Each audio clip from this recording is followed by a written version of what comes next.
بال بچوں کے لیے گھر میں خدا کو چھوڑے، بال بچوں کے لیے گھر میں خدا کو چھوڑے، مصطفیٰ پر کر گھر بار نچھاور صدیق، مصطفیٰ پر کر گھر بار نچھاور صدیق، صدیق اکبر تیری عظمت کو سلام، صدیق اکبر تیری عظمت کو سلام، عظمت کو سلام۔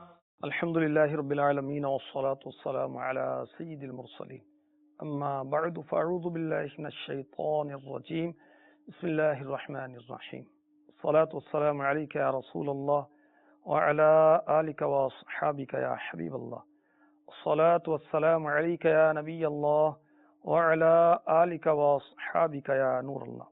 حضرت سیداتنا انیسہ رضی اللہ تعالی عنہ سے روایت ہے، حضرت سیدنا ابو بکر صدیق رضی اللہ تعالی عنہ خلیفہ بننے کے 3 سال پہلے اور خلیفہ بننے کے 1 سال بعد بھی ہمارے پڑوس میں رہے۔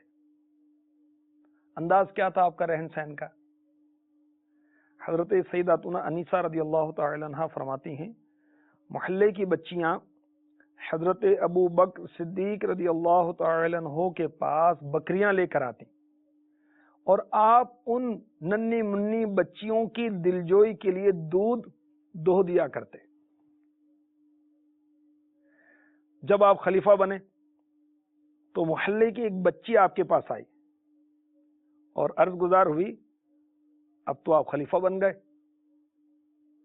آپ ہمیں دودھ دو کر نہیں دیں گے؟ فرمائے کیوں نہیں، اب بھی میں تمہیں دودھ دو کر دیا کروں گا، اور مجھے اللہ تعالی کے کرم سے یقین ہے کہ تمہارے ساتھ میرے رویے میں کسی قسم کی کوئی تبدیلی نہیں آئے گی۔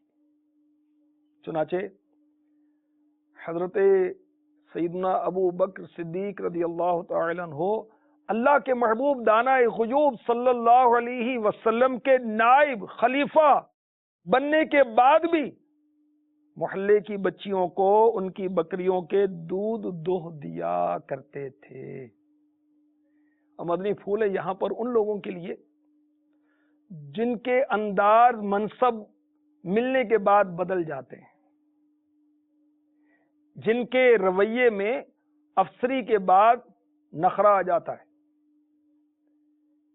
مال و دولت کے بعد، سیٹ کے بعد، وزارت کے بعد، سفارت کے بعد ان کے انداز بدل جاتے، لوگوں کو خاطر بھی نہیں لاتے، رشتہ داروں کو لفٹ نہیں کراتے، کسی کا فون اٹینڈ نہیں کرتے، بڑا نگران بن گیا بھائی، اب وہ ماتحتوں کو پوچھے نہیں، وہ حسن آ جاتا ہے تو نزاکت آ جاتی ہے، تو منصب آ گیا تو روب آ گیا، استغفر اللہ، ظلم آ گیا، ترش روئی آ گئی۔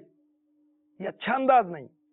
ہمیں منصب ملے، مال ملے، دولت ملے، جو ملے اللہ کے کرم سے عافیت کے ساتھ ملے، ہمارے رویے میں اور انداز میں تبدیلی نہیں ہونی چاہیے۔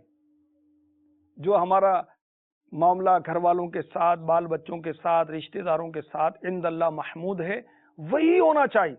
ہمارے رویے اور انداز میں تبدیلی نہیں آنی چاہیے۔ قربان جائے صدیق اکبر رضی اللہ تعالی عنہ کی شان و عظمت کے کہ آپ خلیفہ بنے، اور خلیفہ بنے سارے نبیوں کے سردار کے، اس کے باوجود آپ محلے کے بچیوں کی دلجوئی کرتے ہیں اور بکریوں کا دودھ دو دیا کرتے ہیں۔ ہم کہیں گے گھر کا کام کیسے کروں، میں تو بہت بڑا افسر بن گیا، میں گھر کا کام کیسے کروں، میں نگران بن گیا، میں گھر کا کام کیسے کروں، میں تو سیٹ صاحب بن گیا، مل آنر ہو گیا۔ نہیں، ہمیں گھر کا کام کاج بھی کرنا چاہیے۔ میرے آقا علیہ الصلوۃ والسلام سارے نبیوں کے تاجدار ہیں، مگر گھر کا کام کیا کرتے ہیں؟ نالے پاک اپنے دستے مبارک سے گانٹھ لیتے، سبحان اللہ، اور اپنے کنویں کے ڈول کی مرمت فرما لیتے۔ کاش ہمیں بھی اپنے گھر کے کام کاج کرنے کی سعادت و توفیق ملتی رہے۔ حضرت فاروق اعظم رضی اللہ تعالی عنہ رات کے وقت مدینہ منورہ میں رہنے والی کسی نابینا بوڑھی عورت کے گھر کا کام کیا کرتے تھے، پانی بھر کر لاتے۔ معمول کے مطابق ایک مرتبہ بڑھیا کے گھر آئے تو حیران رہ گئے کہ سارے کام پہلے سے ہو چکے ہیں. دوسرے دن ذرا جلدی آئے تو وہی صورتحال ہے. اس بوڑھیا نابینا عورت کے گھر کے سارے کام ہو گئے. بڑی تشویش ہوئی کہ کون ہے جو مجھ سے نیکیوں میں سب کر لے جاتا ہے. ایک دن آ کر چھپ گئے. رات ہوئی تو کیا دیکھتے ہیں؟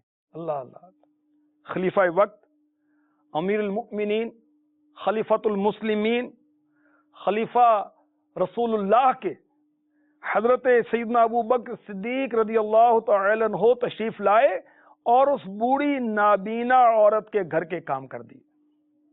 بڑے حیران ہوئے فاروق اعظم رضی اللہ تعالی عنہ کہ خلیفہ وقت ہونے کے باوجود ایسی انکساری، ایسی تواضع، ایسی عاجزی.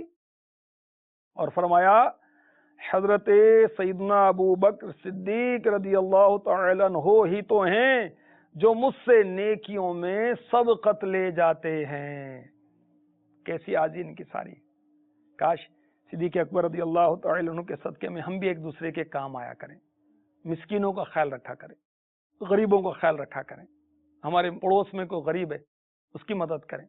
ہمارے رشتہ داروں میں کوئی کمزور ہے، مالی لحاظ سے، جسمانی لحاظ سے کمزور ہے، عہدے کے لحاظ سے، منصب کے لحاظ سے کمزور ہے، ہم اس کی مدد کریں، اس کے ساتھ تعاون کریں، اللہ اور اس کے رسول کی رضا کے لیے. اپنی واہ کے لیے نہیں، اپنی شہرت کے لیے نہیں، اللہ کے لیے، اس کے رسول صلی اللہ تعالی علیہ وسلم کی رضا کے لیے. صدیق اکبر رضی اللہ تعالی عنہ کی عاجزی انکساری دیکھیے کہ آپ اونٹنی کی نکیل گر پڑی تو اٹھانے کے لیے اونٹنی کو بٹھاتے ہیں اور رفقا عرض کرتے ہیں کہ ہم اٹھا کر دے دیتے ہیں، یہ اونٹنی کی نکیل جو ہے ہم اٹھا دیتے ہیں. اور کیا فرماتے ہیں؟ میرے پیارے محبوب صلی اللہ علیہ وسلم نے مجھے حکم دیا تھا کہ میں کسی سے سوال نہ کروں. حکم مصطفیٰ پر عمل بھی دیکھیے، جذبہ دیکھیے اور خودداری دیکھیے. یہاں بہت سارے ایسے ہوتے ہیں کہ بات بات پر مانگتے پھرتے ہیں. وہ ایسے افسانے اور کہانیاں سناتے ہیں کہ مالداروں سے مال بٹور لیں، جھوٹی کہانیاں بھی سناتے ہیں. تو اللہ تعالی ہمیں صدیق اکبر رضی اللہ تعالی عنہ کی خودداری کے صدقے میں خودداری عطا فرما دے. آپ کی عاجزی اور انکساری کے صدقے میں عاجزی اور انکساری عطا فرما دے. آپ کو اللہ تعالیٰ نے بہت اوصاف عطا فرمائے اور ان اوصاف میں آپ کی صفت خودداری بھی خوب رہی. آپ کو حلیمی بھی بہت عطا ہوئی تھی، نرمی، تحمل، ٹالرنس. اور زمینوں میں بھی آپ مشہور حلیم اور آسمانوں میں بھی آپ کا نام حلیم مشہور تھا. اور یہ خبر بارگاہ رسالت میں جبریل امی علیہ السلام نے آ کر پیش کی.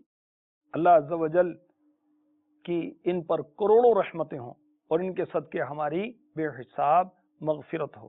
آمین بجاہ النبی الامین صلی اللہ تعالی علیہ وسلم. بال بچوں کے لیے گھر میں خدا کو چھوڑے، بال بچوں کے لیے گھر میں خدا کو چھوڑے، مصطفیٰ پڑھ کر گھر بار نچھاور صدیق، مصطفیٰ پڑھ کر گھر بار نچھاور صدیق.